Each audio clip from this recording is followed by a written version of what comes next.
Assalamualaikum warahmatullahi wabarakatuh. Perkenalkan, saya Rapa Anugrah sebagai moderator dari kelompok ini. Kami di sini akan mempresentasikan hasil diskusi kami, yaitu tentang proses organisasi. Sebelumnya, saya akan memperkenalkan anggota dari kelompok kami. Yang pertama saya sendiri, Rapa Anugrah, kemudian Nopitasari, Kubaila Nurul Haq, Ella, M. Ajil Al-Ghifari, dan Muhammad Fadila Akbar. Untuk mempersingkat waktu, kita langsung saja ke materi yang pertama yang akan dibacakan oleh saya sendiri. Pengertian proses organisasi. Proses organisasi adalah suatu kegiatan atau aktivitas yang dimana anggota-anggota organisasi bekerja bersama dengan skema organisasi yang struktur tersebut untuk mencapai tujuan organisasi. Proses organisasi merupakan jiwa bagi struktur organisasi. Jika proses ini tidak berjalan dengan baik atau tidak berfungsi dengan baik, maka masalah-masalah yang timbul yang tidak ingin diharapkan, tidak pernah diharapkan akan timbul dalam sebuah organisasi. Proses organisasi ini terbagi menjadi dua, yaitu proses mempengaruhi dan proses pengambilan keputusan. Materi berikutnya akan dibacakan oleh Ella. Selanjutnya, proses mempengaruhi. Proses mempengaruhi adalah suatu kegiatan untuk mempengaruhi individu ataupun kelompok, baik maupun tidak baik, yang mengakibatkan terjadinya perubahan sikap, perilaku, serta kebiasaan terhadap individu maupun kelompok tersebut.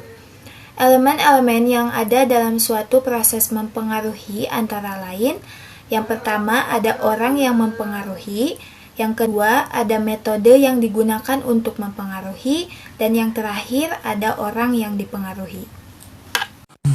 Baik, terima kasih Ella. Materi selanjutnya akan dibacakan oleh Nopitasari. Metode yang digunakan untuk mempengaruhi ada dua, yaitu metode kekuatan fisik dan metode karisma. Metode kekuatan fisik. Metode ini dilakukan menggunakan fisik seperti menggunakan tangan dalam mempengaruhi individu maupun kelompoknya. Metode ini berhubungan dengan kekerasan. Penggunaan sanksi metode ini dilakukan dengan memberikan sanksi kepada individu maupun kelompok. Sanksi yang diberikan berupa sanksi positif maupun negatif. Keahlian metode ini dilakukan dengan keahlian seseorang yang mempengaruhi dan mempunyai keahlian dalam mempengaruhi individu maupun kelompok. Sedangkan metode karisma atau metode daya tarik ini. Pada metode ini, seseorang yang dipengaruhi akan tertarik kepada orang yang mempengaruhi karena orang tersebut memiliki karisma tanpa harus menggunakan kekerasan fisik. Sanksi ini pun memiliki keahlian tersendiri. Selanjutnya ada teori pengambilan keputusan. Proses pengambilan ialah suatu proses untuk mengambil keputusan secara tepat. Pengambilan keputusan juga harus disetujui berbagai banyak individu agar keputusan tersebut tepat, cermat, dan pas pada tujuan bersama. Pengambilan keputusan secara universal didefinisikan sebagai pemilihan di antara berbagai alternatif. Pengertian ini mencakup baik pembuatan pilihan maupun pemecahan masalah. Materi selanjutnya akan dibacakan oleh M. Ajril. Untuk M. Ajril, silakan membaca materi. Baik, selanjutnya ada langkah-langkah mengambil keputusan.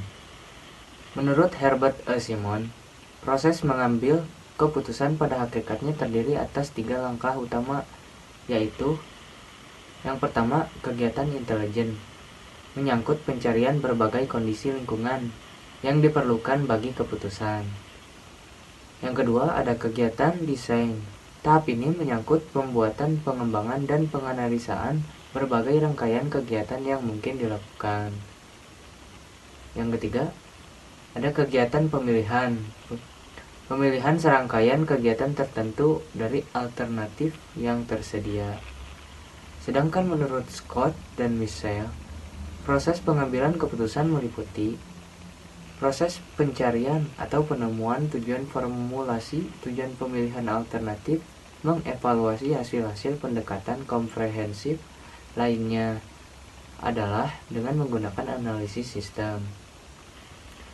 Menurut Elbing, ada 5 langkah dalam proses pengambilan keputusan. Yang pertama ada identifikasi, dan diagnosa masalah, pengumpulan dan analisa data yang relevan. Yang kedua, ada pengembangan dan evaluasi alternatif. Yang ketiga, ada alternatif pemilihan alternatif terbaik. Yang keempat, ada implementasi keputusan. Dan yang terakhir, ada evaluasi terhadap hasil-hasil. Sekian, terima kasih. Baik, selanjutnya saya akan membacakan materi tentang model-model pengambilan keputusan.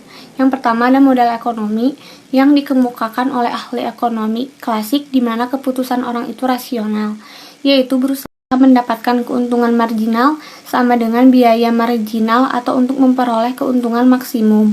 Selanjutnya ada model manusia administrasi yang dikemukakan oleh Herbert S. Simon di mana lebih berprinsip orang yang tidak menginginkan maksimalisasi tetapi cukup dengan keuntungan yang memuaskan. Dan ada model manusia mobisentrik yang dikemukakan oleh Jennings di mana perubahan merupakan nilai utama sehingga orang harus selalu bergerak bebas mengambil keputusan. Selanjutnya ada model manusia organisasi yang dikemukakan oleh W.F. White. Model ini lebih mengedepankan sifat setia dan penuh kerjasama dalam pengambilan keputusan. Selanjutnya ada model pengusaha baru yang dikemukakan oleh Wright Mills yang menekankan pada sifat kompetitif. Dan yang terakhir ada model sosial yang dikemukakan oleh Freud Fabian di mana menurutnya orang sering tidak rasional dalam mengambil keputusan, diliputi perasaan, emosi, dan situasi di bawah sadar. Perubahan merupakan nilai utama sehingga orang harus selalu bergerak bebas mengambil keputusan. Materi berikutnya akan dibacakan oleh Sultan. Baik, selanjutnya yaitu tentang teknik pengambilan keputusan. Teknik kreatif. Yang pertama, brainstorming adalah teknik yang berusaha untuk menggali dan mendapatkan kreativitas maksimum dari kelompok dengan memberikan kesempatan para anggota untuk melontarkan ide-idenya. Yang kedua, sinetik didasarkan pada asumsi bahwa proses kreatif dapat dijabarkan dan diajarkan, dimaksudkan untuk meningkatkan keluaran atau output kreatif individual dan kelompok. Teknik partisipatif, individu atau kelompok dilibatkan dalam proses pengambilan keputusan.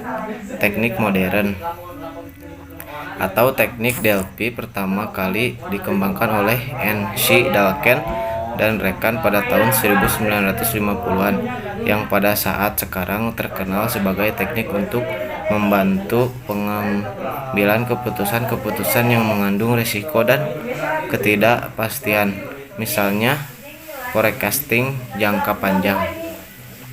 Teknik kelompok nominal atau sering disebut proses pengambilan keputusan kelompok NGT. Dalam NGT terdiri atas beberapa langkah, yaitu yang pertama, pengembangan gagasan secara diam dalam bentuk tulisan. Yang kedua, umpan baik yang berupa usulan para anggota kelompok. Yang ketiga, pembahasan setiap gagasan yang dicatat untuk memperoleh penjelasan dan evaluasi. Dan yang terakhir, pemungutan suara individual dilakukan untuk memperoleh gagasan prioritas dengan keputusan kelompok diambil secara sistematis. Terima kasih, kembali ke moderator. Assalamualaikum teman-teman. Kita buka saja ya sesi pertanyaannya. Apakah ada yang ditanyakan untuk materi yang telah tadi disampaikan? Ada, aku izin bertanya. Bagaimana membangun sebuah perubahan di dalam suatu organisasi? Terima kasih. Apakah ada yang ingin menjawab dari rekan-rekan? Saya Ajril izin menjawab.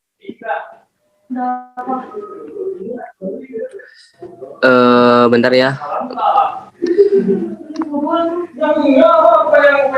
Barusan tuh kan pertanyaannya bagaimana membangun perubahan dalam sebuah organisasi. Jawabannya, dalam menciptakan sebuah perubahan di dalam organisasi, ada beberapa strategi. Yang pertama, merangkul semua karyawan. Yang kedua, menemukan peluang. Yang ketiga, menyelaraskan visi dengan sistem. Yang keempat, melakukan eksperimen. Yang kelima, menciptakan platform inovasi. Yang keenam, komunikasi yang efektif. Mungkin segitu jawabannya. Apakah puas? Baik, Ajril, terima kasih atas jawabannya. Cukup dimengerti. Baik, terima kasih. Apakah ada yang ingin ditanyakan lagi? Izin bertanya, dalam sebuah proses organisasi itu kan pasti ada yang namanya tahapan-tahapan yang harus dilakukan agar sebuah organisasi itu terbentuk. Nah, apa saja sih tahapan-tahapan tersebut?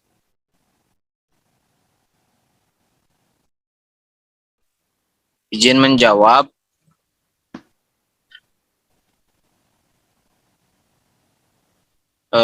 Tadi kan pertanyaannya apa saja tahapan dalam proses mengorganisasi ya?